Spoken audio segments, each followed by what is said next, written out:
maalinta qaran ee iskaalmaysigu waa tallaabo taariikhi ah oo u dana danyarta iyo agoonta Soomaaliland waa qalinkii Faysal Maxamed Cabdi Farfalle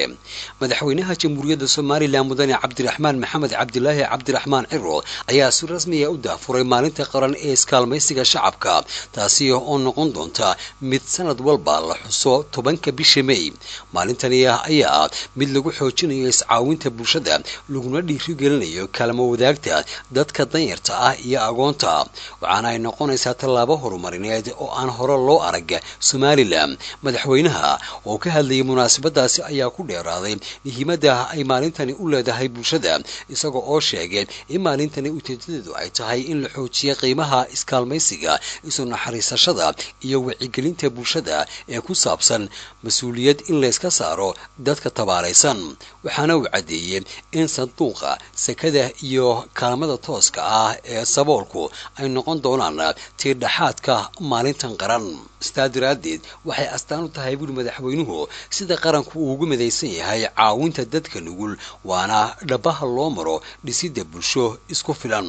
xafladda daafurka oo sida wadaniyad leh uga dhacday goobtaasi ayaa ahayd mid si toos ah uga dareen celinaysay isla markaana dareenkooda u taabanaysay dadka danyarta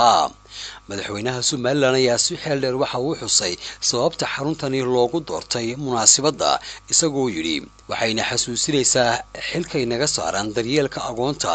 iyo in aynu si joogto ah u taageerno dadka u baahan gacan qabashada tallaabada kale ee qiimaha badan ee madaxweynuhu qaaday ayaa ahayd ku dhawaaqista sanduuqa qaran ee daryeelka agoonta iyadoo xukuumaddu ay ku shubtay lacag dhan $100,000 sanduuqani ayaa noqon doona il dhaqaale oo joogto ah laguna daryeeli doono carruurta aan waalidka lahayn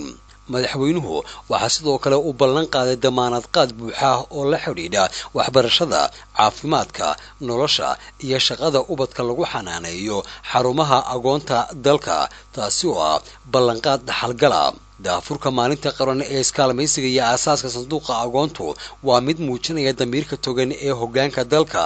lehna aragti bulshada danaynaysa waa maalintii ugu horeysay ee si rasmi ah hoos loogu eego baahida dadka saboolka waxaana la rajaynayaa in ay noqon doonto geedi socod cusub oo ay ummadda reer Soomaaliland ku dhisto bulsho isku kalsoon isla markaana istaageerta